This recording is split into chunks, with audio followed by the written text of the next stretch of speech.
Hey everybody, my name is Burton. Welcome to another episode of PropStream Pros. I'm here with a special guest of mine, Brian Valencia. What's going on, Brian? How are you doing today? Good, good. Feel great. Woke up today, got any opportunity today, so feel pretty good. Hey, I love that, man. I love that. Actually, I love that attitude. Every time I hear someone say, I'm just happy that I woke up today, I think that's something that's we don't really tend to appreciate quite a bit. Pardon me on that. But yes, I agree, and I love your attitude regarding that. For those that don't know, obviously my name is Burton. I travel a lot. I teach real estate data. One of the things I love doing is going to events, um, either networking with people there or speaking on stage or hosting a booth to educate people a little bit about real estate data. But at the same time, I'm also a student of the game. I like to go and learn and who's who and what new strategies are being implemented out there. And recently, I was at this event called Deal Champs. Shout outs to Dean, Stratton, and Jason for hosting this amazing event in Fresno, California. And when I was there, well, first off, um, it was a suggestion, it was a recommendation to be there. And I'll explain that in a few moments. But while I was there, I encountered Brian. Now, for those that don't know Brian, um, he comes across as a very well-mannered professional, at least in my first impression. Very well spoken, knows the game. But what really caught me off guard was how old you were. Brian, if you don't mind me sharing that with the audience, actually, you don't mind sharing that with the audience. How old are you, man? I'm 23. Yeah, so I'm 23 years old. Correct. And that is what caught me off guard because in our conversation, you were explaining how many deals that you have done, not just using our platform, but just in general, right? And if you don't mind Correct. explaining that, I mean, feel free to round down, round up, it's up to you. But since your entry in real estate, how many deals have you done? We've done about 88 deals. Correct. Yeah, so we've done about Holy 88 deals. moly. That's a Correct. lot. Now, when did you enter real estate? I mean, you're 23. You must have just entered a few years ago. There's no way you've been in the game for like 10 years and started when you were Correct. 13. And unless you did, then we really got to talk about that. But No, no, like, no, definitely. when did you start? And yeah, you're 23 now. So when did you get into the game? So I was working a 9 to 5 job, okay, and my last day ever employed by somebody else was October 1st of 2022. So I actually been in real Hmm. estate for 3 years. Okay. I like that you memorized the date. That must be a Yeah, very important absolutely. date. Absolutely. No, I had the feeling that it was going to be that last time I ever clocked out. I recorded myself walking out, clocking out on the machine because I just felt that this was it. It was it, and it was going to be a start of a new chapter and a new adventure. And sure enough, so October 1st of 2022, I quit my job. And within those 3 months, I was able to get two deals under contract. I made about $20,000. And 2023 came around, and that was going to be my first year, being an investor, wholesaler, and yeah, I mean, it took off from there. Wow. So, okay. You quit your job on October 1st. Was it October 1st of 2022, correct? Correct. That was my last day employed. Yeah, Last day employed. So last you day employed. literally are clocking out. Now, I'm going to be frank with you, man. I'm in my late 30s, and just even the thought of just saying, okay, I'm walking out of this secure establishment with a steady check. Let's face it, a lot of people Correct. love that security, love that I know I'm going to get a check every 2 weeks or whatever their salary, date or pay or whatever it is. Um, was it your youth? Would you say that maybe because you're young that you understand that perhaps, you know what, I can start all over? Or was it just something in you that was just like, look, this is not for me? I'm kind of curious what made you Yeah. take that leap of faith? So actually, it was my age. To be completely honest with you, I do not believe it was my age. I never put myself in that situation. I never thought about it like I'm gonna go ahead and quit this job because I'm young. If I fail, I could go ahead and figure it out. That was never the thought. My thought on quitting my job was that that wasn't for me. So like, I'm gonna backtrack a little bit. Okay, So I please. graduated. I graduated when I was 17. I was attending Fresno State University here, in Fresno, California. I attended there 2 years, and then my third year, I ended up getting a full time job at International Paper. So I was working full time at International Paper, and then I transferred over to Fresno Pacific University to continue studying business. The problem within those 3 years, and kind of to throw some advice, to everybody that's young that's going to be watching this, is I didn't know exactly what I wanted to do. I knew I wanted to go to business. I always wanted to operate a business, but then I was going to school to go ahead and manage somebody else's business, right? Because that's the mentality they kind of teaches at school, in my opinion. I was there 3, 4 years, right? I went to Fresno State for 2 years, and I went to, private Christian university for another year, which was pretty expensive. And I only had one class that I feel like I really learned anything. That was my econ class.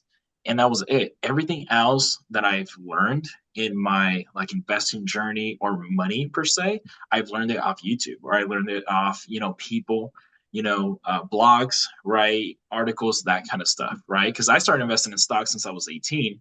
And all that stuff, they don't teach you in college, right? They don't teach us about credit. They don't teach us about investing or bonds and, all these things that we actually need in life. They don't teach that. And I feel like that's the reason why we're so poorly educated when it comes to money, because they don't prioritize that teaching in school. They don't, right? That's why we have a lot of people that end up getting, some jobs that make 100, 150K. And at the end of the day, though, they don't have any money to show for it because they don't know how to manage it. So I believe like managing So money I should could be see like that.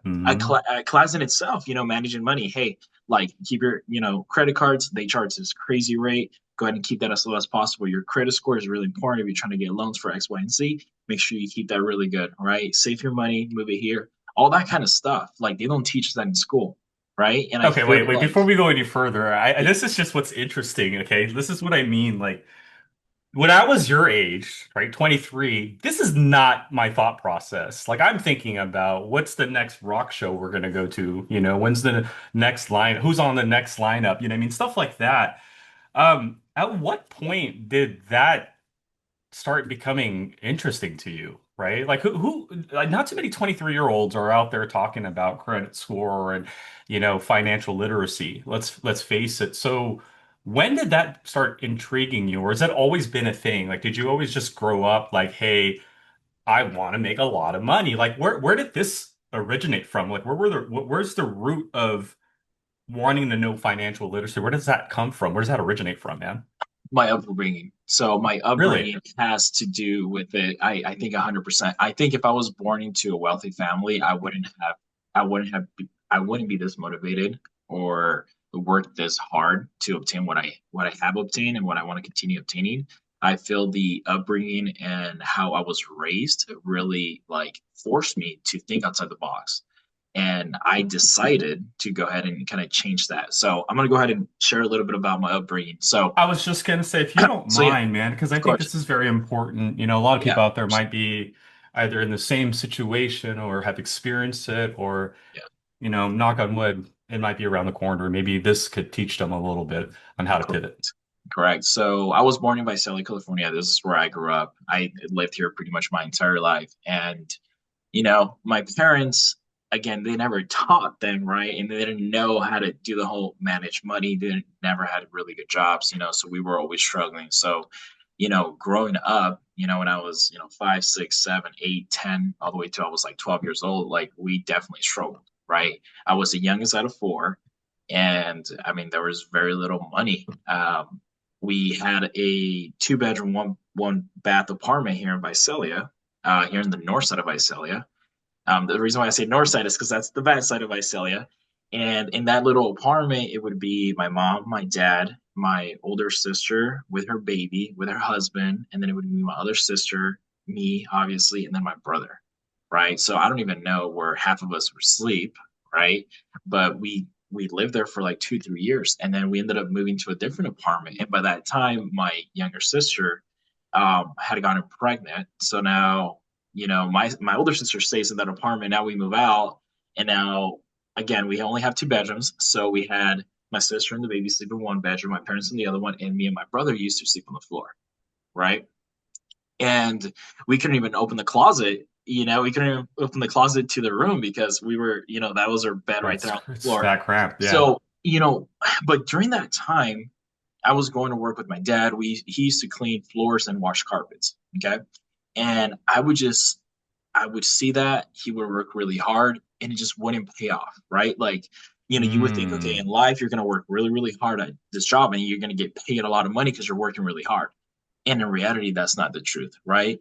And then I eventually started learning and building the idea that the reason why people make money is of the service they give, right? If you're offering a service that's high value, that's the return you're going to get, right? I mean, I can sit here and I can Ooh. scrape the floors, but I'm only going to get paid $20 an hour. But if I solve a problem like things that we do, we get paid, a couple $1,000s, for just a couple minutes because that's the value that we're bringing. No physical labor, but it's the value that we're bringing to somebody what we get paid for. And that's the reason why people say it's like the bigger the problem you solve, the bigger the check is. And that's so true, right? So Mm. I'm growing up, I'm working. I remember, man, I used to get picked up from elementary school. And I would go after elementary school, I would go to the HARP program, which is an after school program, right? And then I would go work with my dad from like 6 to like 8:30, get home, shower, and then go to school. And like that was my life. I grew up like that, you know. And I would see, again, this is when you start seeing like your friends and other people that, they have nice houses, they have nice cars, they have vacation money, and they're talking about all these things. I couldn't even join sports. I remember I tried to play soccer, but my dad didn't have the time because he was always working. It take me that my mom was working full time. So I kind of built a little bit of resentment to that too. I was like, man, I really Yeah. can't do sports. And so I didn't have experiences that really benefited me growing up when I was Right. young because we didn't have, the money to do so. So during that time, once I started getting into my teen years, I started getting really serious. I started, going on YouTube and, learning, there's this guy, his name's Jikh. He's like a magician from Vegas and he's a finance guy. Same thing. The guy quit his job. Now he's, multimillionaire, one of the biggest YouTubers there is. And he's, really cool. I learned a lot from him. Okay. So then I started getting to, okay, well, there's stocks, right? And then, how does the bank work? And then you start like opening up all these financial like books and how stuff works. And then I think it would be so cool, right? It's like, dude, Amazon stock and like, Facebook stock and like Google stock. And I'm like, well, these companies make all this money. And how is it that only the rich people can afford these stocks, And I'm like, when people have money, they can make a lot more money with that money. And I'm like, people that are rich, that's the reason why they stay rich. And people that are broke, that's the reason why they stay broke, right? So then all these ideas, man, I'm thinking about them. I'm thinking about them. And I'm like just cranking, cranking. And I never forgot. So this is like a turning point in my life. I like never forgot. It hurts me a lot because I remember how I felt, how like little I felt in this moment. So I was like 16. Okay. I go with my mom to Wells Fargo. Okay. And then I asked one of the ladies, I'm like, hey, we want to learn like we want to invest in stock market. Like, can you guys like make us an account? Like, how does it work? I remember I asked my mom, how much do you want to put? She's like, oh, we can put like $500, right? Like that's what we had. She was like, all right, let's try it out. But then the lady was really rude. The lady was like, oh, well, we have this broker and he's not going to sit down with you guys unless you guys pay 10 grand. You guys got to start with a minimum of 10 grand. And I was like, okay, and that like hit me and, It was we, just the yeah, delivery, right? Because I'm sure she yeah, was yeah, it just was a really just delivery. That was the telling problem. the policy, but like it was just the Yes. delivery was just it just didn't resonate with you. It She was was like, almost oh, almost like she was judgmental, would you say? yeah, yeah, like, oh, he's not gonna sit down with you guys unless you guys got 10 grand. Like really straightforward. Like, and you know what's crazy is like she could have like legitimate if she was educated, she could have guided us into one of these brokerages, right? You have TDML trade, you have Fidelity, Mm. right? And these are older names. I'm not mentioning Robinhood or Webull or any of those guys. At that Right, time, right. they were very big. And like she could have guided us there, but she had no intention to really help us. She just shut us down, shut us on the door, and that was it. What I told somebody the other day, I was like, you need to be careful how you treat other people, especially when they're starting off, because you never know Mm. how they're going to grow. And I Wait, mean, can you repeat? Because this is a very important statement. And time, people, especially in today's society, people have egos. I don't know where it comes from. They don't recognize this. Can you just repeat what you just said? Because I think this is very, very important for those young and those that are seasoned need to understand. yeah, we just got to be careful the way we treat others, when they're small, when they're growing, because you never know what their potential is going to be, how much they're going to grow. Okay. And to just say that, last year I went to Chase to sit down with their private banker, and now, what's so cool? When I go in Chase with their private banker, because there's only one here in Visalia, it is so cool. I walk into the bank and they offer you water. They like really treat you. And what's crazy though is like because they know me and because they manage my accounts and they know I do a lot of business with them. But without the money point of it, they would never even treat me like that. So Right. funny enough, Well, let I me ask went you as this. Now, fast forward, you're making a lot of money. Just mention, why not Wells Fargo, man? I just never like Wells Fargo, man. I just That's never like I'm well, and just that's what I'm telling you. You know, that that's she so probably I'm left telling a you. horrible impression, and here you are today, right? Fast forward, you're making tons Yeah, of money. That branch just lost an amazing customer, you know what I mean? no, And they lost a lot. And guess yeah, what? Everybody that comes to me now that's starting in the business that are just doing really good, that are in the point where I started, they're like, hey, who do you bank with? Who do you chase? So now, let's say I'm, making, over $1 million this year, right, in profit, right, and our revenue is going to be closer to everybody else that I'm bringing. I mean, just that decision of that bad impression that that company left on me, it's costing them jeez, millions, it's costing literally millions, like millions. legitimate millions of dollars, God. which is crazy, That's you know? crazy, man. And And I it's appreciate you crazy. sharing that because you know what? I'm a stickler for good service. You know, that's one of the things I pride ourselves upon here at PropStream. You know, we do charity, we love to give back. And I think that's something that people fail to realize that, there's this old saying that a flap of a butterfly's wings can have dramatic weather effects on the other side of the world. And I truly believe that. You know what I mean? And I think that's what you did. Like that's what you encountered. Her simple comment, right? Of sorry, they're not going to talk to you unless you bring a minimum of 10,000, right? Not realizing that there's a young man with this desire to be financially educated, right? Yeah, Right? And then, the desire, the passion, to just be that individual that we see today, that I'm talking to today. correct. That one comment, that one delivery, that just the attitude, I don't care if she was having a great day, bad day. People have to realize that what's happening with you doesn't, the other person doesn't know, right? So I'm a firm believer, always be at 110%. You know what I mean? Even if you're not having a great day, because you could still impact the person in front of you. And I think that ultimately was what happened. She impacted you in a way that left a very poor taste. Fast forward it, you're now making millions of dollars. You're not parking your money with them. You're parking with a different branch, and you're also recommending tons of Exactly. others. Ridiculous. But thanks for sharing that because, I think being in the retail space, and you might have experienced this well, there are days where, sometimes want to pop off on somebody a little Oh, bit. yeah. You know what I mean? But we have to understand that, that could have some dire repercussions, not for Correct. just the business, but for you as an individual as well. So thanks for sharing that. So, okay. Yeah, absolutely. You've grown up in a scenario where your upbringing wasn't that great, you know what I mean? And I'm Correct. sure a lot of people are listening to this probably have experienced that or probably are in that. So that drove you to become to understand financial literacy and up your Correct. education when it comes to that.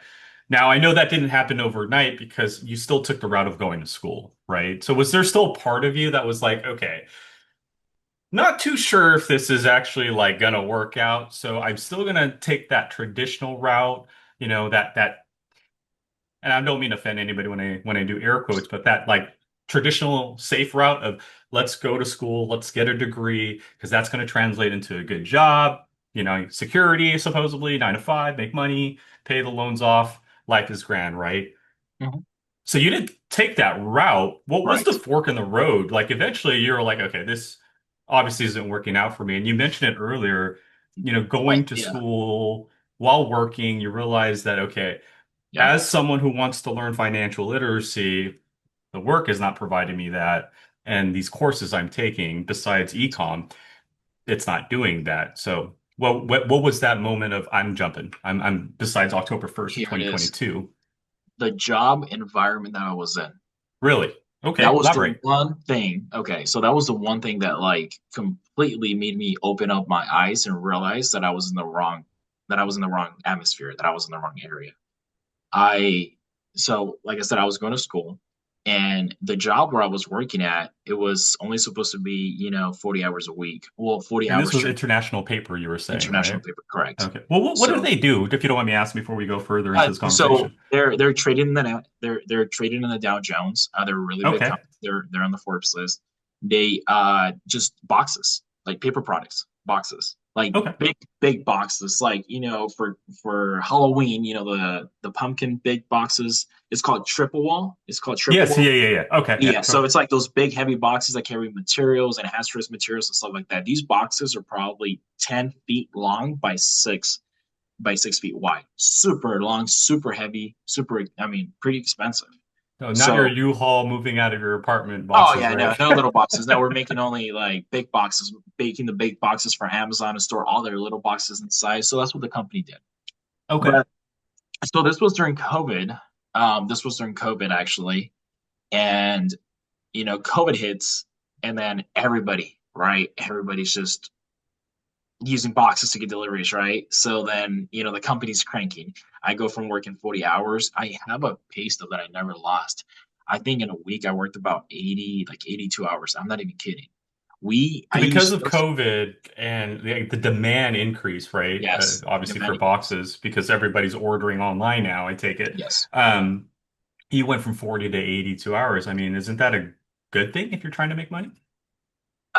Yeah, but so this is the thing. I was making money, and then I was making by this time. I was as a temp. I was making 18, and then I ended up making 23.50 an hour, which for Oh, a 19, 20 year ooh. old is really good money. And And then for 82, yeah, and then hours 82 a week. hours, That's wild. you're making like $40 an hour. And then on Sundays we used to work 12 hours, and then on Sundays I used to make like $55 an hour, so like $400 on a day.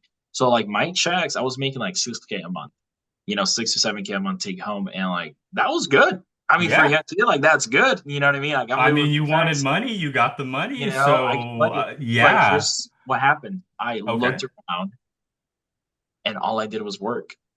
And I'm 20 and I'm working my lab away, and my family's doing things, my friends are doing things. I have no life. I like legit have no life. I'm a slave to the work, and that's completely it. Like I had no life. I would go home, eat, sleep, and go back to work. And I was working so much that it was like I was angry. I started to get Are you angry. serious? Okay. Like That, you I know was what? That's something to consider. Like, I think a lot of people Yeah, no, forget like about that stuff. it starts making you a miserable person. I became like a worse person. Like I started being angry, and then I was, being a little rude to my parents, and I was being a little, my relationships that I had with like friends, and this was like really getting affected because I would be angry. I would be angry that I would have to get up the next day and go work on a Saturday And or on a not even a Sunday. Snickers bar could get you out of that, right? You No, were just like beyond diva at that point, right? you're just like a robot at that point, and you're just going to Yeah. work because that's what you're supposed to do, is go to work, right? Because you feel that responsibility now that I need to go clock in because now this company depends on me. And if I'm not there as an hourly That's employee, crazy, man. yeah, so then So you it's almost like you had this routine, your life routine, but because you started working so much at this company, you established this whole new routine of I gotta be there, gotta do my work, blah blah blah blah. That even your normal life, when that started kind of going into that routine, it was almost like that was pissing you off. Your yeah, normal life getting involved with your work routine was what was upset. It's almost like you just, you know what I mean? Like it flopped. Like you're trying to yes, better your life, but because you're working so yes, much, you're now like in this yeah, mindset of don't ruin what I have going on here. And even when family members and loved ones are like, hey, let's hang out, it's like, no, I don't want to because you're ruining what I have going on. And yes, yeah, that's crazy. I never really thought of it that way, but too yeah, much no, work equals anger. And yeah, I could see where yeah. that kind of drove you off the edge a little bit. And then another thing that I'm telling you about the atmosphere. So then I started looking around with everybody that I worked there. And then everybody that worked there were substantially older than me. They were, in their like 40s and 50s. And I would ask them, well, how long you guys been here? And they're like, oh, we started when you were your age. And like, I don't know if you ever seen like those social media, like memes and stuff like that. Like if you don't wake up, you'll get stuck. And like it hit me so hard because then I would look around and I would know these guys, my coworkers. I would know these guys. And I mean, they were good guys. But then oh, so and so is getting divorced, so and so is like doing this, so and so is like getting in trouble. So like all their lives were crumbling, including mine. But at this point though, they got stuck. You know, they got Yeah, stuck and now they're working. They only have one skill for their entire life is working at this machine at International Paper. They're making like 31, $32 an hour and they're content with that because they're making more than anybody else working a minimum wage job. correct. But physically they're in horrible shape, mentally they're not in good shape, their family and relationships, like because we would talk, we're in really bad shape. And And you I'm like, saw man, all of that. Like you were yeah, just like, I'm reading between the lines, and then though this is great pay, I'm making nearly 7K a month. I'm This gonna end up. environment, the you saw you kind of like had like that moment where you stared into a crystal ball and saw your future a little bit, Yeah, right? Oh yeah, man, that's kind of eerie. So okay, so that's happening. What's happening at school? Because you're going to school at the same time, right? Like, yeah. and No, by the way, it's pretty crazy. You're doing 82 hours and then going to school at the same time. Like, yeah. what? So I was going to school, and then this was kind of the plan. There was opportunities there to move to like an office space. So the opportunity was, okay, I'm going to end up getting my degree. So funny, okay, something I got to throw in here that's really important. That's Please, please. like another pivotal moment. My story has pivotal moments, like the reason why I made change. And then something I do want to throw on here for everybody on here is change. It's obviously very difficult, right? Jim Yeah. Rohn says that one of the feelings that forces us to change is the feeling of disgust. That you're so disgusted of being in a situation that you force that change. You're so disgusted of being treated this way. You're so disgusted of your life going this way that you force yourself out of that situation. And I think it's a very powerful feeling. So, I don't want to get off track. So I'm going to school to get the degree because now at this point I'm like, okay, well, this company's good. They can move me salary if I end up getting my degree in another year and a half. I can get my degree. I can get an office space. I can get my coffee every morning. I can make about 85,000 a year, and I'm good. Like Same I don't company, work right? this We're hard. talking about going from whatever you were doing for 82 hours. It looks like Like you're probably physical doing labor to physical work. an Yeah. office job To an with a office. Okay. degree. So that's what I was kind of aiming for. And during that time, there was a position that was open, literally like a month. I want to say a month before I ended up quitting my job.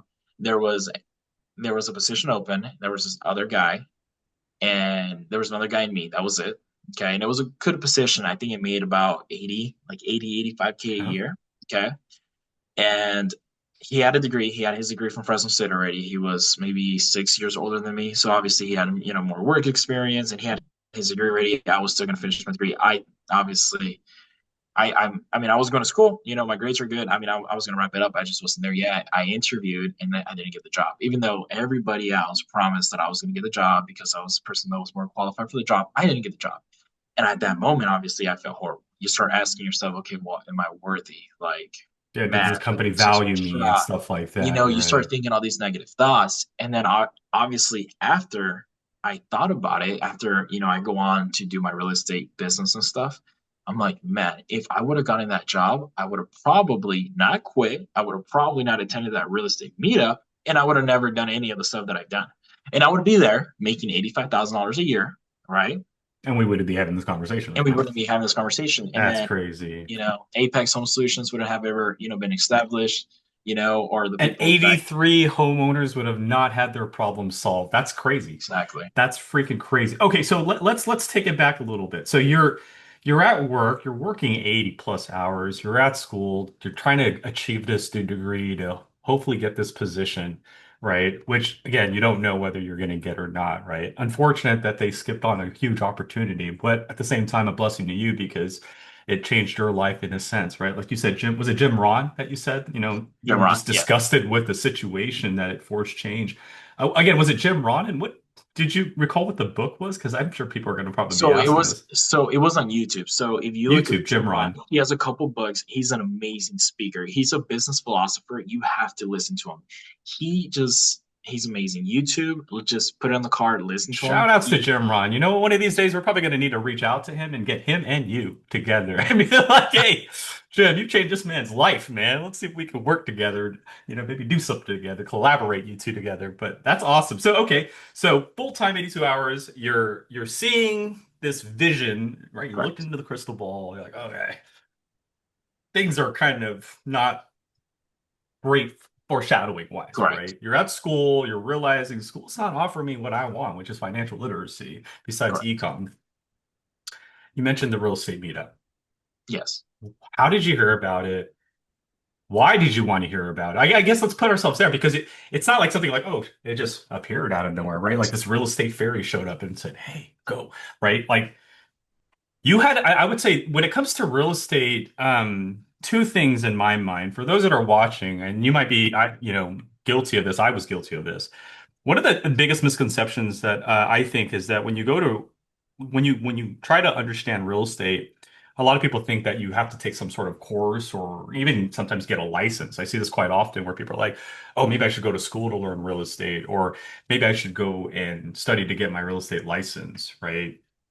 And I was one of those. I went to community college for it. I even almost took my real estate license. But then I realized I was like, wait, hold on, time out here. There's a lot of strategies out there when it comes to real estate. And I was one of the many that probably thought the only way to ever deal with the property, buy a property, sell a property, anything with the property has to be done through a real estate agent. And I realized along the way that that is not true. Okay, so with that said, knowing that there's multiple strategies out there, what made you research real estate, and how did you find out about this event? And then what was the reason you even went to that event? So three questions. What made you decide real estate? Yeah. How did you hear about this event? Yeah. And what was your reason to push yourself to go to that event? Perfect. So during this time that in my mind, I'm getting mentally tired and my mind is going, right? I'm like, okay, well, I need to Okay. make a change here in my life. And then one of the things that popped in my head that I seen through the videos and through the books was like real estate, right? Like that's one of the avenues to get you to the next level in your life. So I'm like, okay, well, let's try out this thing, real estate thing. And I'm like, okay, well, what can we do with real estate is we can flip to make some profit, make some money on the margin, right? I'm like, okay. So I reached out to a real estate agent, a friend of mine that's a flipper, and I was like, hey, so I got a couple bucks, right? I put together a couple bucks, I think, with my siblings. I'm like, can we like get a hard money loan and buy a flip? She was like, yeah. She's like, whenever you see something on the market, let me know. We'll put in an offer. Again, this is when COVID was happening, so whatever offer we were submitting, if we were 10K above asking, someone would go fill it. I think the one 20K, yeah. we lost, no, the one we lost was like 60K over asking. It was no 50K Really? over Yeah, that was a asking. huge, there was bidding wars like No, happening. like People were crazy. paying way over asking prices, Like the which, house is worth yeah. 320 and it's like 65,000 and people are paying 260. I'm like, dude, it doesn't make any financial sense. So I'm trying that for like about a month and like it's not working. I can't get deals because everything that I'm focused on is on the MLS. Everybody across the board is seeing these Oh, deals. okay. So then during that time, she's like, hey, you know what? There's this guy. His name's Dean Rogers. I'm actually in his coaching program. Reach out to him. He has deals, and then just ask him for some advice, right? And I'm like, oh my gosh, Dean Rogers. So I had seen like his Instagram. I mean, the guy Oh, was really? So you were you familiar know, with the now. name So I was already? familiar with Dean because I started Okay. following everybody that I could see, right? I'm like, okay, well, Maggie, that was her name, Maggie Sanchez. She Shout helped outs me to a lot Maggie and started off. for Yeah, oh, for changing sure. the trajectory a I little fell bit, off. right? So then I followed her and I'm like, okay, who's she following? Dean, and then, Jason, and then, I started following all the guys. And finally, I came across a property. Okay. It was like a triplex, and I called Dean. And I remember, it was like, like, I melt every time I say this. I called him, and he picks up. And I'm like, oh my gosh. Like, I forgot what I was going to say. Like, Dean's on the phone. You're like, I don't oh, know what to say, right? Like, hello? Um, he's with his kids. So I can hear the kids. Like, he just picks up like nothing. He's like, hello, this is Dean. I'm like, hey, Dean, my name is Brian. I got referred to you by, Maggie Sanchez. I got this deal. Can you look it over? And he was like, yeah, man, here, let me put the kids down or whatever, and then I'll give you a call back. So I hung up and I was with some family members and I was like, guys, Dean's gonna call me back. Like, oh my gosh. I'm everybody needs to like, be quiet. yeah, like this is my shot. Like, this guy, this is cool, man. At that point, I didn't have anything. And just seeing the growth and the money, that Dean was making and the influence that he had, and like this business that he grew, like it was an honor to speak with him. So he calls me Hmm. back. We ended up chopping it up. He's like, yeah, man, it doesn't really work out of these numbers. I was like, well, thank you, Dean, for your guidance. And then he's like, hey, follow our Facebook page where we post where our meetups are at. We have one coming up like on a Thursday in Fresno. I'm like, cool, I'll try my best to be there. So sure enough, I'm like, you know what? I'm gonna go. So I actually invited my sister, Susie, that's her name, my younger sister. I was like, hey, Susie, I don't want to go by myself. I'm scared. Can you go with me? She's like, yeah, man, let's go. So we ended up going to the meetup on Thursday. I was working graveyard shift. Yeah. I was working graveyard. Something I gotta tell the people in the audience. There's a reason why they call the night shift the graveyard shift. Okay. I mean, if you guys stop and really think about why it's not called like the night shift or the overnight shift, it's called graveyard shift. was because our bodies were meant to sleep at night, not be awake. So those of us that continue working graveyard, our bodies are going to decompose and get older extremely faster than the people that Faster. actually sleep at I've night. heard So that. Yeah. so graveyard, it's a real thing. It's a fact. So I'm working graveyard, right? I had to go clock in. I had to clock in at. I was working 6 p.m. to 6 a.m. Okay. That day they moved Oof. me from 10 p.m. because the meetup was at 5 6. So I was clocking in at 10 to 10. So I go to Fresno. I get my name tag. I sit down and I'm nervous. Okay. I'm nervous. I'm sitting down. I think I only talked to one person, which was the lady Well, behind why are you nervous? I'm curious because I mean me. you're literally there to change your life. Because So like I didn't feel why like I was worthy of being there. I didn't feel like I have no what? money. I have no money. Okay, Okay? okay. I'm young and I have no experience. And all these other And people, okay, wait, let's rewind that because that's very a common oh that's a yes, very common feeling. A lot of people, I go to a lot of meetups and a lot of young folks I meet, and they won't admit it, but I feel like you could just sense that they feel out of place. So what were the yes. three reasons that you were kind of nervous when you attended? Well, I didn't have money. That was one of Okay. them. That's a Okay. big one, right? Yeah. I didn't know what I was doing. When people ask like, "What do you do?" I Didn't, don't okay. slice and flip. I'm not a wholesaler. I'm not a rental guy. Like I have no experience at all. Felt like this imposter syndrome. Like, what am I doing Yes, here? I'm yes. not I even don't an belong investor here. or a realtor or any of this. Not okay. Yeah. Yeah, dude, I'm a kid going to college, working at IP. I make boxes for a living. Like, what am I doing in a real estate room with, these guys that are doing, deals making, $1 million plus a year? Like, who am I to be in here? So the Hmm. imposter syndrome is so strong and so powerful. And it's Very strong in crazy this industry. because it Hmm. stops a lot of people from really continuing in their life and like making these type of choices. Thankfully for me, I was so disgusted with my life that the disgust kind of overthrew everything, and I continued with the And you were process of just like, just F it, I'm here. I feel nervous. I feel the butterflies, but I already know what that looks like. yeah, yeah, absolutely. Okay. So then I sit down, I talk to the girl behind me. She was doing like Airbnb, and then so I'm sitting there, and then I see Dean walking. Dean walks in, and everybody's hugging him and clapping and taking pictures, and I'm just there. I'm just quiet. The you know the it, the meeting starts, and they do their presentation, and then it's over, and I'm like, okay, well, it's time to go. So I went up to Dean, and I'm like, hey, Dean, my name is Brian. We spoke on the phone once about those, that track flex. He was like, yeah, man, I remember you. I'm like, Dean, well, look, man, it's a pleasure meeting you. Okay, I got to take off. I got to go clock in. Um, Gotta go but back to work. but I shook his hand. I was so motivated, man. I shook his hand and I was like, Dean, all I can do is promise you that you're going to be seeing me around more and you're going to hear my name more. I shook his hand, gave him a hug, took off, and that was it. And then this is very important. Okay, so then I took off. I go clock in at 10 p.m. And then I go to talk to one of my coworkers. He was my only friend that I had. His name was Jesus. I go talk to Jesus.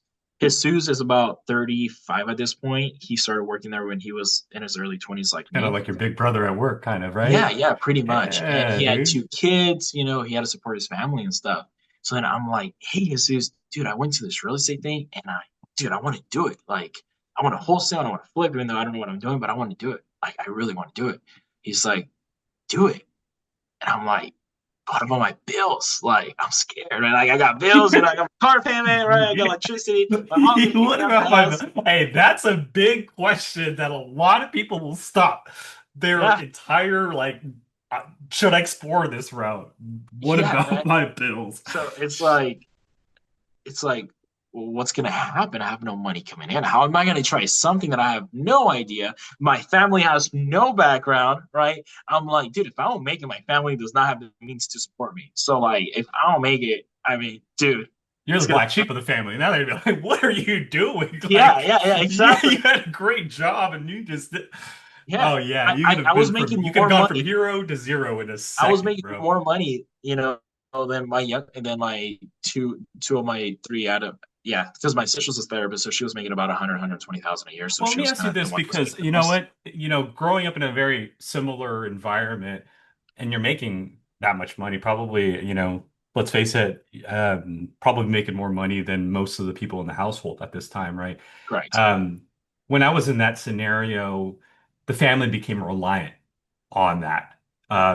So most of my paycheck was going to rent, to groceries and whatnot.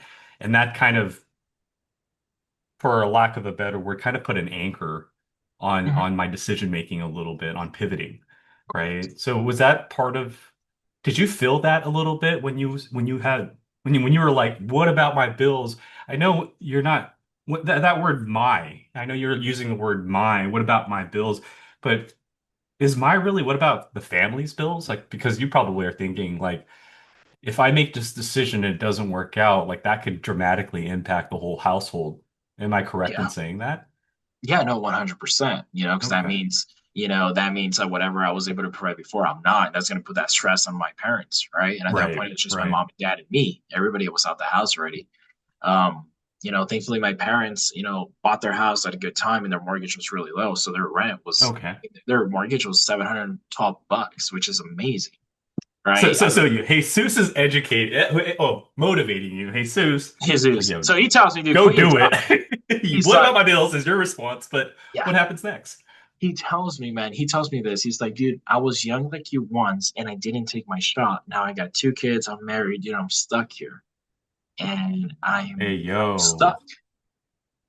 yo. And Hey, yo, that is not something you normally hear people say or admit, man. As a yeah, matter of fact, I'll be honest with you, a lot of people would probably have given you a different response. And I say that because a lot of people project their insecurities onto other people. yeah, All right. Jesus could have easily said, yeah, no, man, I've heard real estate scam. Yeah, I heard real estate's not it. It's not Jikh secure. You probably are better off here. But shout out to Jesus. Jesus, if you're out there listening to this, when you do listen to us, man, you should give yourself a pat on the back. And I think you're giving you're a great role model for your two children, man. Especially giving the advice that you gave to Brian. So shout outs to you, brother. Want to make sure you get recognized for it. Hopefully, we'll see you in the comments. yeah, for sure. He throws it on my mind on Thursday night. Okay. So now it's like 11, 12. My mind's rolling on Thursday. Friday comes around. I'm talking about it again. I'm like, dude, I started applying. So I actually ended up applying for some part-time jobs.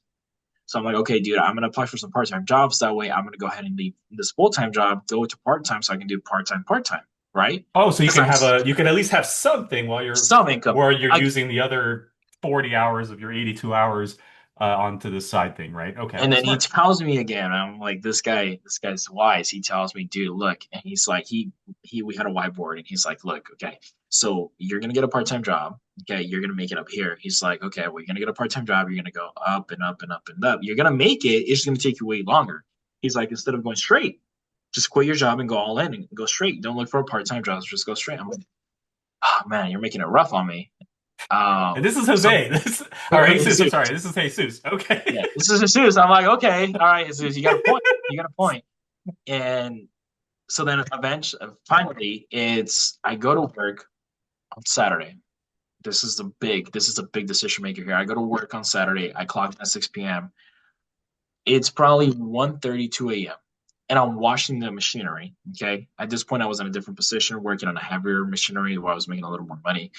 And I remember it's 2:30 on a Sunday now. I'm on a Sunday, I'm working at 2:30 a.m. Okay.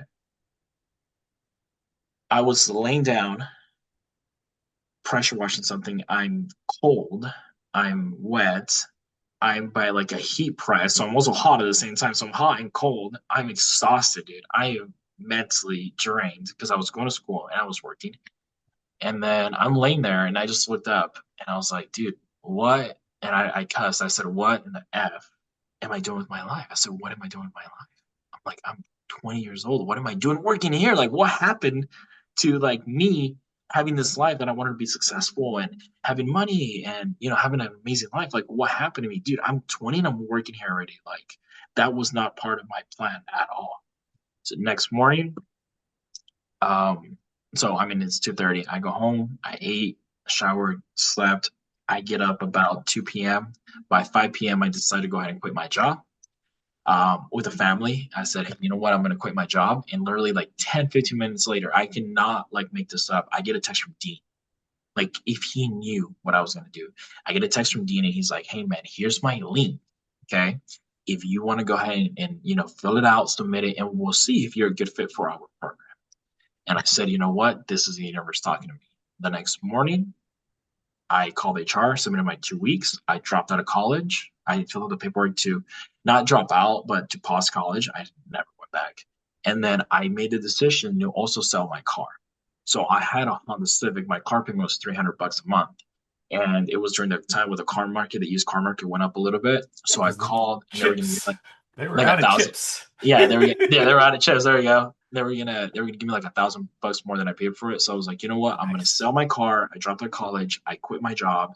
I was gonna use my mom's car now, and I was gonna pay 10 grand. I paid $10,000 to join this coaching program, and that was it. And now I'm in debt. I'm against the wall. Let's figure it out. And that was it. And that was the start. That's the start of your real estate chapter That was was the that start. you literally, man, that's crazy. So you wake Sunday 2:30 or 2:30 in the morning. You're freaking cold, you're wet, it's hot. You literally have an epiphany. Yes. What the heck am I doing in my life? So disgusted, as Jim Rohn says, that you decided to force that change. Yeah. And that was that you literally made that decision to put in your 2 weeks. And it just so happens, crazy, like you said, the universe speaks to you. Crazy that when you literally had that much disgust in you, that universe just answered and Dean texted you with that link. Yeah. Yeah. Um, and you felt so really disgusted, inspired that you're like, look, this isn't something that's free. This is something I have to invest into, right? And you're all about investing. Yeah. So, um, amazing. That's amazing, right? You had that feeling to invest in here and fast forward, here we are today. All right, so you've now part of Dean's program. You're learning real estate, all right? Yes. Um, learning is one thing, Yeah. implementing is another thing. And Yes. I see Yes, sir. people get stuck with this, right? There's a word for it. It's called analysis paralysis, Yes. right? So you invested $10,000, which is not easy, especially at your age, right? That's a Oh, lot of that's like $1 million to someone in their oh yeah. 100%. right? And God, that could have gone sour. I've seen a Oh lot of yes. people drop money on a lot of things, and I see the good and bad sides of things. So you're learning a lot. What? Tell me the story of like your first true deal, right? Because you got to recoup that $10,000. So you've Right. learned. How long did it take you from learning to finally taking action? So I pretty much took action right away, like within a week. You know what I mean? I started jumping on his Hmm. coaching calls, saw his program, and I'm starting to call, hey, do you want to sell your house? Super terrible on the phone. Were But you I was calling properties on the MLS like you did in the past when you first no, encountered no, Maggie? we were going off market now, right? Because Oh, that's okay. that's where the deals are juicy for investors and for wholesalers and for fix and flip, like off market deals. Just it's so MLS is so saturated and it's so complex to get a deal through with these agents that are just so on their commission that Dean showed us this way of off market deals, and off market deals was the next best thing. And just so people understand that are watching, I mean, there could be a realtor who's like, what the heck is off market? When you're referring to off market, you're referring to direct to owner, right? Somebody who's Correct. not listed with an agent, so it's not on the MLS. It's just a homeowner that you've reached out to and want to negotiate a price that's That's happy for that's them, happy for you. But the question is you're not just randomly knocking on anybody's door, right? Like, how are you finding off market properties? Like, how are you coming across these homeowners who want to sell? Not on the MLS. I guess So that's the my first question to you. system, the first system that I ever used and looked up was PropStream. Okay, so Hey, what's yeah, up? it's And I didn't true. It's pay this guy to 100. say it, by the way, guys. I just like, No, it's very true. I absolutely love PropStream because it was I still use it. Like I still use it up to my business, and now obviously we have other datas, and I spend quite a of bit now on course, yeah, data you're every single month. building your business But as you should. PropStream is like the one thing where a new wholesaler comes or a new trainee of mine wants to learn. I'm like, hey, go get PropStream. Like, go sign up. Here's my link. Go ahead and sign up to PropStream. It's really, really good and it's efficient to look up information. I mean, like I said, Property Radar and all these guys, right? They're out there, but for me, their system's a little more complex for the newbies, to be honest with you. You know, and then everybody has what they like, but I don't know. I'm always gonna be a PropStream fan. Just that's what I started. I'm gonna share the third deal that I got. The third deal was like directly like through PropStream, and it was my Oh, biggest deal for like my entire year actually. So it was pretty good. So I go on PropStream, and on PropStream, obviously you have all these data breakdowns. Okay, you have like tired landlords, you have people that are in pre-foreclosure and are going to auction. You have high equity, you have vacant homes. So one of the things that we were going after was this is what I love. I basically people that have high equity that are non-owner occupied, meaning for the people watching this is people that have basically a house that they use as a rental or for a family member. It's a house they don't live at, okay? And they owned it for many, many years, okay? And the thing is, when somebody only owns 2 to 3 properties, is because they kind of inherited the property or they bought it, right? It's not an investor usually buys, five, six Multiples. Yeah. multiples, right? So that's where we're focused with somebody that has high equity, okay, that has a secondary home that's just sitting there that they could liquidate, So okay? you're looking for like this golden spot, not someone with a lot, not someone with one, but someone who has maybe two or three because that second or third could have been inherited. Which it Yes, sounds like that also could be a motivation, right? yes, Because 100%. okay, I could see that. It, Yeah, because it's I mean, inheriting a house means you're also inheriting the taxes on the property and stuff like that. Oh, I didn't even think about that. Okay. Mhm. Yeah. Yeah. And then when I tell people all the time, I tell people, look, how hard is it for you to sell your home? Okay, if you only have one, because you need somewhere to live.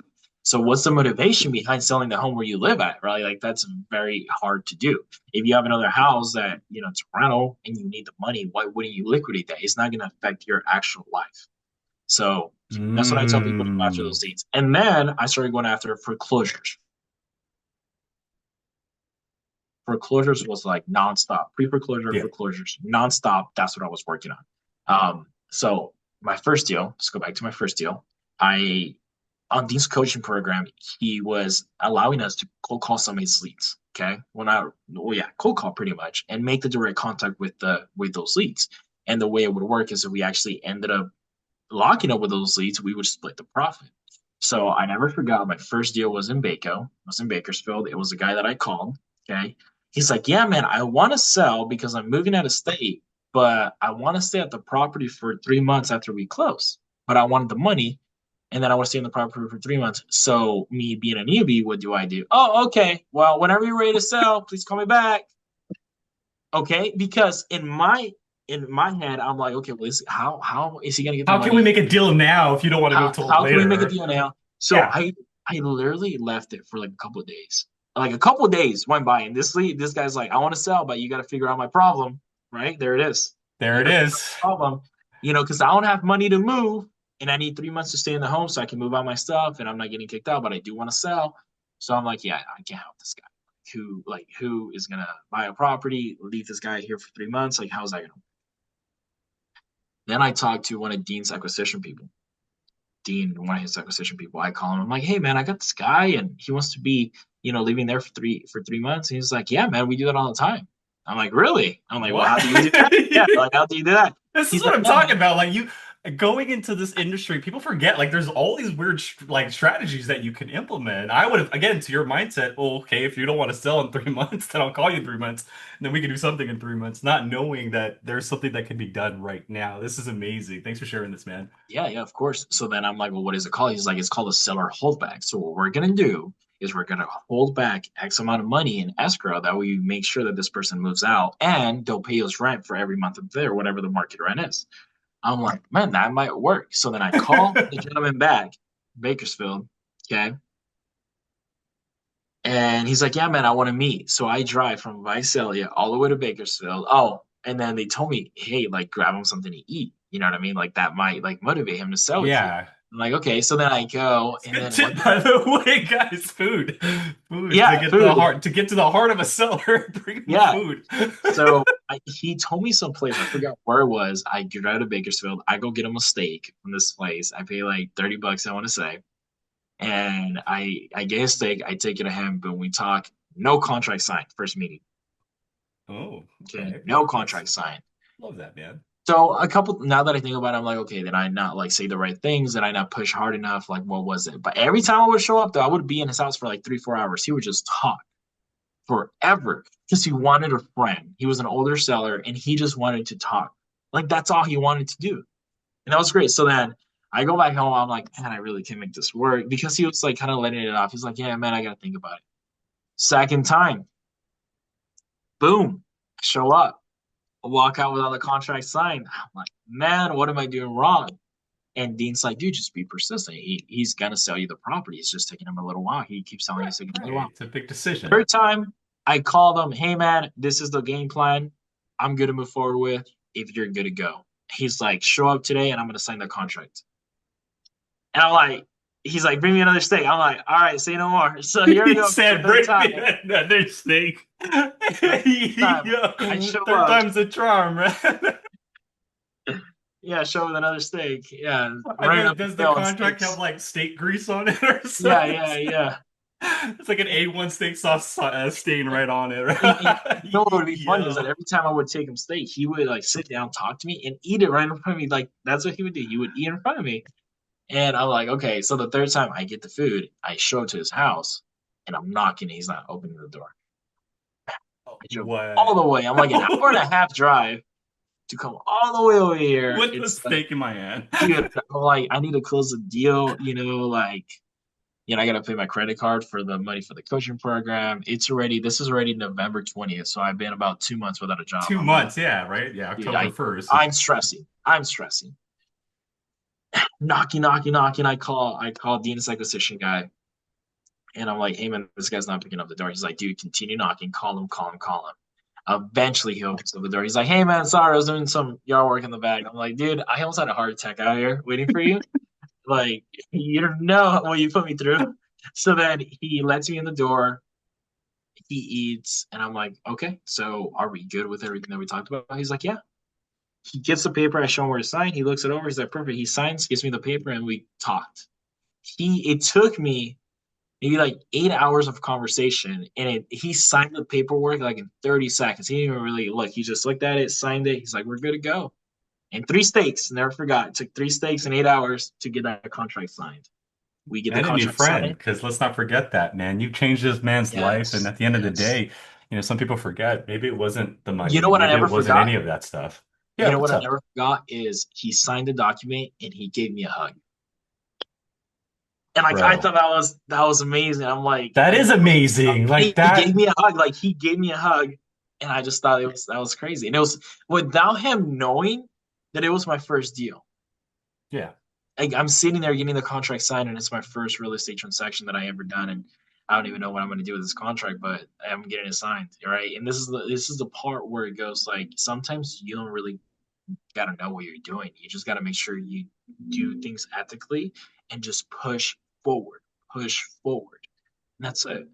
I walked out. Hmm. I was happy. I called Dean. I'm like, hey, Dean, we got this contract. He's like, perfect. Go ahead and scan it over. We'll open up escrow. Boom. Sure enough, the emails start coming in from escrow. And then he calls me. He's like, hey, man, we got a buyer for 15K assignment. He's like, you want to take that? I'm like, yeah, man. So we split 15,000. We closed within 2 weeks. He's like, dude, I got your money, $7,500. I'm like, let's do it. So then he wired me $7,500. A week after I got that deal under contract, I got another one under contract in Bakersfield down the street, okay, for sale by owner. Okay. They were listed at 170,000. I got it on the contract at 121. Oh, Okay. wow. That's a big discount. Nice, So man. it was in a really rough area and the house needed a lot of work, and I wholesale that deal for 11,000. So I get those two deals at the end of November. I close them like mid-December, and I'm like, okay, we're onto something. Yeah, Okay, I you're in the got two positive agents. now. Your credit cards are paid. Yeah, yeah, You yeah. Now now we're are good. seeing the benefits of making that leap. That's crazy, dude. Okay, so that's your Yes. second deal.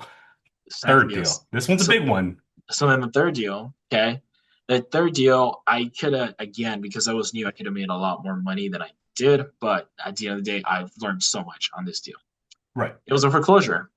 Mm. That foreclosure, I called in October when I started. I called the guy. It was in Visalia.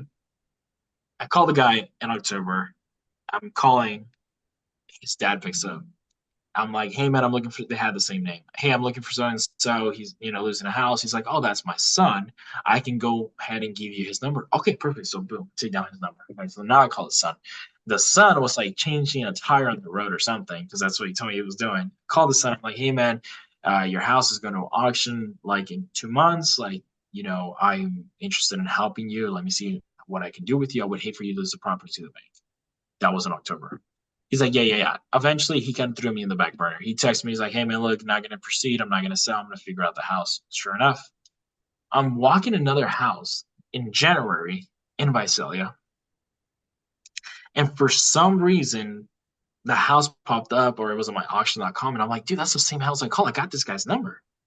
I call him. I call him again. He picks up. I'm like, hey, man, whatever his name is. Hey, man, your property is going to auction. next week. Your property's going to auction next week. And do you have a plan? And he hangs up. Oh, And then I text him. And I texted him something really good, I think. I really thought on this one. I think it was good because it got him to respond. So okay. this was on a Friday. Okay, check this out. This was on a Friday. I text him on a Friday, and I'm like, "Hey, this is Brian Valencia. We spoke before. Your house is gonna go up for auction next week at this time at this place." I said, "I just want to figure out a way to get some money in your pocket so that you don't lose your house. You don't get kicked out of the house and your credit." And then I told him, "I know a lot of people have contacted you and have called you, but I honestly simply want to figure out a way to help you. Dot, dot, dot." Left it on Friday. Saturday, grabbing a coffee. It's like 1 o'clock, and I get a text. He's like, "Hey, man, what can we do?" And I'm like, "Dude, your auction's on Tuesday." Oh, Okay. At this wow. point, And it's a Saturday. Saturday. Literally 3 days away. Oh, Okay. whoa. And check this out. It gets better. Monday's a holiday, so nothing's open on Monday. So 2 days. Oh Sunday no, oh, probably no doesn't even days because count. Monday doesn't work, right? So Saturday, Sunday, and Monday's a holiday. So I got his auction's at 12. His auction's at 12 on Tuesday. On I Tuesday. I've never done this before. I don't even know where to start. Like, how am I going to see this guy's house in This is six your first hours? foreclosure auction lead, essentially. And And I it's got up in 2 days, technically. it's up in Oh, two wow. days, and I only have six business hours to figure this out before this guy loses his house, sits on the street. So I pick up the phone. I call them. I'm like, "Hey man, look, I'm gonna get home right now. I'm gonna send you a purchase contract. I need you to sign it. I need the purchase contract so I can push the extension. I don't know how I'm gonna do it." I didn't tell him on Monday. So then I go home. I send the contract out, and I remember my parents are there, and I'm like, "Guys, I'm gonna get it. I'm gonna get this deal. I'm gonna get it. It's gonna be a juicy one. It's a good house. Blah blah blah blah." And then my mom's like, "I think Monday's a holiday." I'm like, "Mom, there's no way Monday's a holiday." She's like, "Yep, it's a holiday." I'm like, "Mom, oh my gosh." So now I'm crying. So now I'm sitting there crying, right? I'm like, "Yeah, Mom, It's like, no. no." Yeah, I go from being so happy to now, crying. I'm like, "Oh, well, I tried, right? What can I do?" So then I started thinking. I called Claudia. She's my escrow officer from Chicago Title. She does all my escrows. Her name is Claudia. She's phenomenal. And I'm like, "Hey, Claudia, I got this seller. He's going to lose his house. I'm going to sign a contract. What can we do?" She's like, "You know what? Get the trustees information. Let me see what information I can find out. My computer's obviously at work. Let me see if I have any access to any of my systems at home." Sure enough, I was able to find the trustee. I got the number. I got the loan number. I did all my research Saturday and Sunday. I'm stressing out. Even Monday, I'm working on this. As soon as the day starts, 8 a.m., she sends all the paperwork out on Tuesday. She's like, "Brian, good luck." The other thing that I did tell the seller is like, "Look, man, you gave me like no time. I'm gonna Right. try to get you the Let's be extension." honest with them. Yeah. But the other thing that I figured out, because I called around, I called Dean. Dean gave me great advice. He's like, "You could file for bankruptcy, and that's gonna stop the sale." And I'm like, "Look, man, bankruptcy. The only way I know how to do is to go to an attorney is gonna cost us like 35 grand. It's 3,500 bucks. Okay, 3,500 bucks, and we're gonna have to do it if we don't get the extension. I'll pay for it," I said. So I told him, "Look," so on Monday I called him. It was 9 a.m. I'm like, "Look, man, where you at?" He's like, "Oh, I'm like in Exeter or whatever, pretty close to Visalia." I'm like, "Okay, man, look, I called some offices around. These are the people that will go ahead and take us. I will go ahead and pay for it. But if we don't get the extension by like 11:30 a.m., we're gonna go file for bankruptcy." He's like, "Yeah, man, call me." I said, "Okay." I'm checking with Claudia, dude. I'm sitting there on the couch. I can't even eat. I'm nervous. This is Monday, right? It's Tuesday. Tuesday. Monday was a Tuesday. holiday. Okay, so Tuesday's a So restarted. Okay. yeah, yeah. So Monday there was no. So it's Tuesday. And so Tuesday during the morning, Maggie's doing everything on the back end trying to get that extension so you don't have Claudia. to file that bankruptcy, Correct. right? Claudia, Claudia's I'm doing. sorry. Yeah. Claudia's doing all of that. Yes. Okay. So So she's working on that. She's on the phone with the bank. She's working on it. I'm like, "Claudia, what do you need me to do?" She's like, "Brian, you sent me everything. Like now we just gotta wait and cross our fingers." So I'm like, "Oh my gosh." So I'm sitting there. I'm sitting there, nervous, waiting. 11 comes around, nothing. I call him, "Hey man, meet me at the place." So he shows up, and I'm there in the back, out in the back of the little lawyer's office. I'm talking to him. I'm like, "We got 45 more minutes. Within 15 minutes, we're gonna have to file bankruptcy. I don't want to pay the money, but we yeah. have to because it's a good house. and obviously we want a Can't lose house it to the to the auction, bank. yeah. Yeah, man, we can lose it to the auction. So, dude, it's 11:45, nothing from Claudia. So we start walking inside to take a picture. They're scanning his ID, and they're telling me, "Hey, you need to pay cash." And I'm like, "Dude, let me like file it, and I go give you guys the cash." Like I didn't Yeah. bring the cash. I have like credit card where you take credit card or like whatever. They're like, "Oh, Yeah, your debit card. Like that's yeah, how we yeah, can play. yeah, yeah." Like I no, like no, bring cash. I'm like, "Okay, well, look, I'm gonna run to the bank, but you gotta file it right now. The auction's at 12." I'm like freaking out, telling them, and they're like moving like turtles. Okay, there's a reason why. It's like 11:55, like 5 minutes, and they're like, okay, they're working on it, and I'm sitting there, and at this point, I kind of gave up because I didn't have enough time to go, and they really didn't want to proceed with the paperwork, but they were Yeah. kind of starting to move around and work on it, and then I get a call. She's like, Brian, guess what? We got it. Hey. I'm like, what do you mean we got it? She's like, yeah, we got the extension. I'm like, oh my Just snatch the paper from the lawyer. god. I told the seller, dude, we got the extension, dude. We saved your house. Like, now you're not homeless. Like, dude, we saved your house. And in the end, the lawyers were not happy at all. I bet, bro. I They imagine were the not lawyer's happy like at all. scanning the paperwork and he hears each. What? Yeah, dude, they were not happy at all. They called me back, man. They're like, hey, we just like did not want to see you again in our office. And I'm like, okay, Yeah, don't ever come back. Yeah, just check no, this hey, out. they lost money, but hey, you know what? At the end of the day, I get it's a business. They lost a customer, but let's face the reality. You saved the You homeowner's you house, know you right? know what's crazy? It's again we talk about treatment, right? Okay, Yeah. we talk about treatment. I called them back. They hadn't told me anything. I called them back and I'm like, hey, look, I was there. Thankfully I was able to save, this guy's house, right? Like, there's no need for bankruptcy. Like, I'm sorry for wasting your guys' time. I want to meet with you guys as attorney. I'll pay for whatever. He's 80, 120 like per hour. I'll pay him. I want to build a relationship with him. I told them. They call me back and they're like, hey, we don't want to see you. We don't want to make the time to see you. Okay. Again, this was when I was very green. I was starting off. At this point, we do so many probate deals, and we have I mean, today, I paid an attorney I like mean, you're for doing 80 to show, deals. I to mean, show good up. collective. Yeah. I'm making now these other attorneys that are helping me. I'm making that money, right? Because now I really do need them. And again, these guys wanted to close their door, which is okay. They can close the door on me. That's completely okay. But that's another person that closes their door just because something didn't go. Even though I did call and I'm like, I'll pay for your time, like I want to build a relationship with you guys. But again, they probably saw that I was young and I don't know. They didn't see the possibility, right? Again, So that goes back to the Wells Fargo scenario you shared with us correct, earlier. correct. Crazy. So now we saved this guy's house, and I'm trying to figure. I want to flip it, but again, I have no experience. I don't have that much money. I'm still kind of recuperating. I'm like, what can I do? What can I do? For some reason, my buyer's list wasn't really good either during that time, and I don't know what it was, but people were very like worried of the house. Like buyers weren't really good at picking it up. So I remember I got it on the contract at like 198. Okay, the seller was gonna walk away with money. We paid off one of their cars, had like a $15,000 lien. So we paid it through escrow. So they got the title to their Jeep and they got money to walk away and they stayed at the property for 30 days.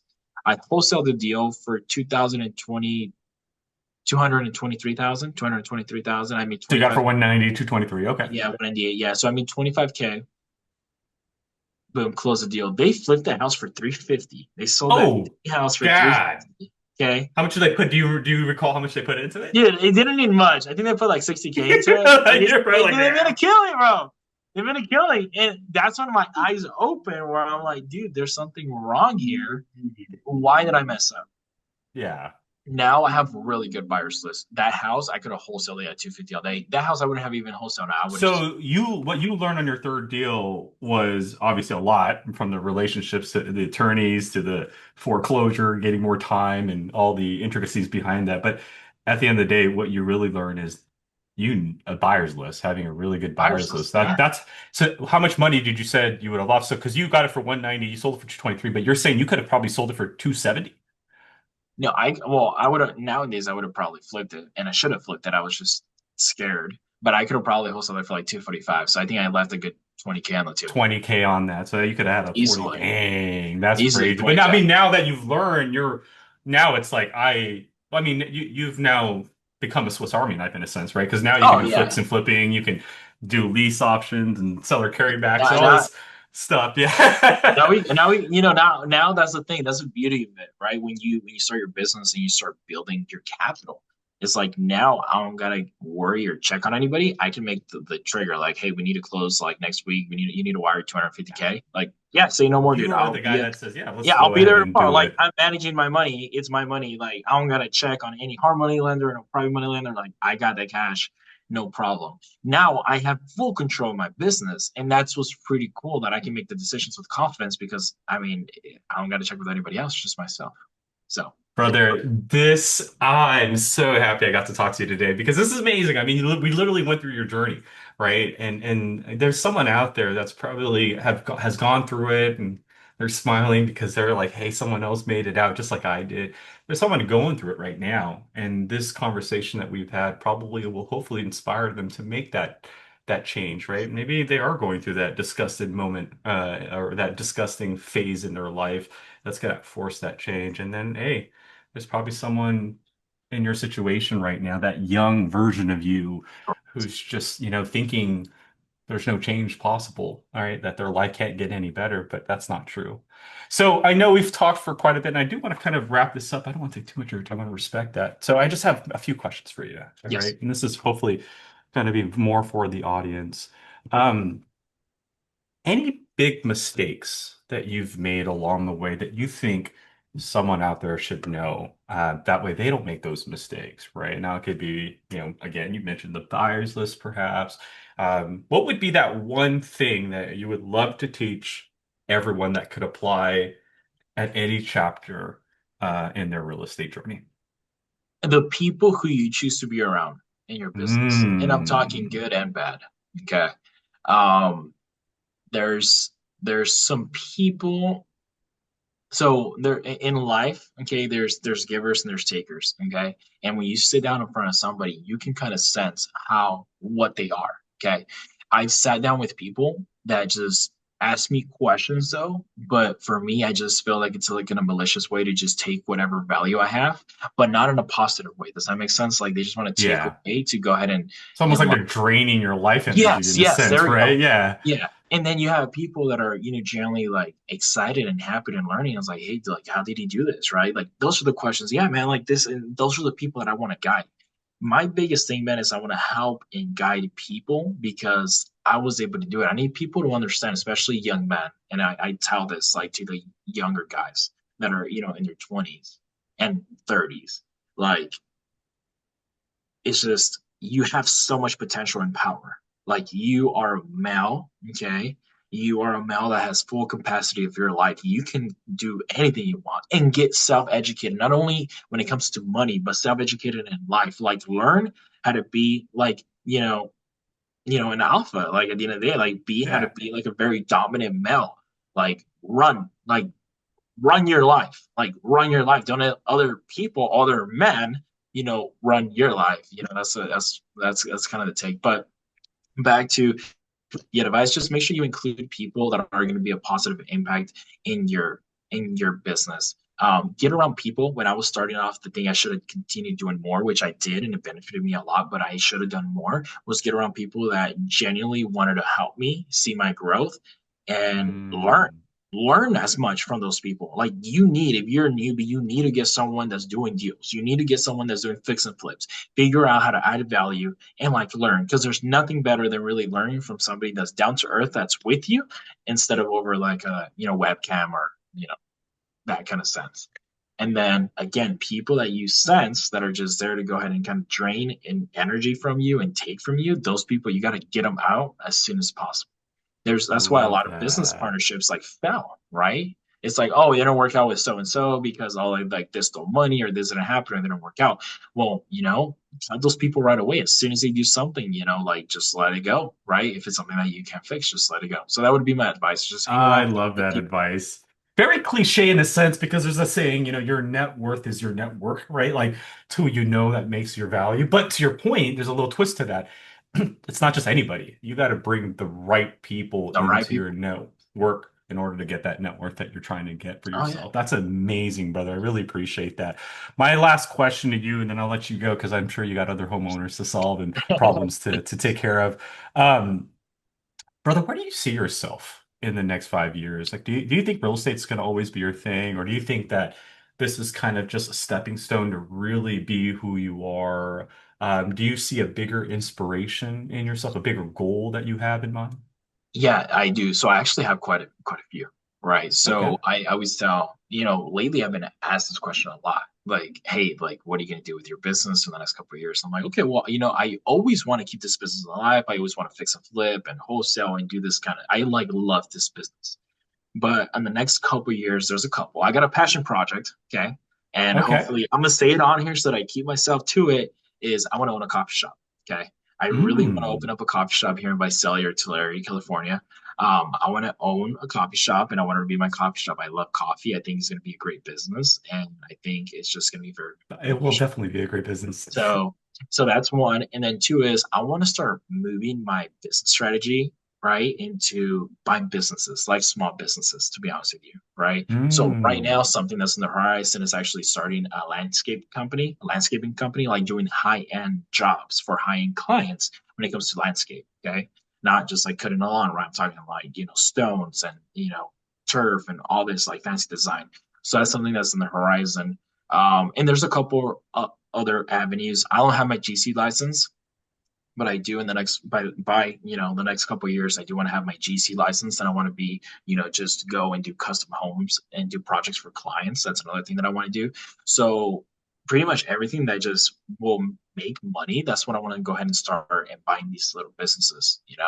There was another business that got offered to me was a trash hauling company. It was offered to me, and I called one of my partners. I'm trying to figure out if it's going to be a good investment for us. So I mean, now that we have some capital, I'm going to use a real estate business to go ahead and continue bringing in that capital, right? And I'm going to go ahead Yeah. and try to buy as many businesses and attribute that money to make the best return. So in the next 5 years, I see my personal brand getting bigger, but not only in the real estate space. I wanted to go ahead and get a little wider with all these things. A So silent that's kind of where I investor, see but still kind of have a little bit it. Yeah, of movement in there. I do. That's amazing. And I appreciate you sharing that. Maybe there's someone out there who's listening in. Maybe you have that good energy, that vibe that we've been talking about this whole time. Maybe you can provide some support to our good man here, Brian. But Brian, brother, I can't tell you enough how much this meant to me. Thank you so much.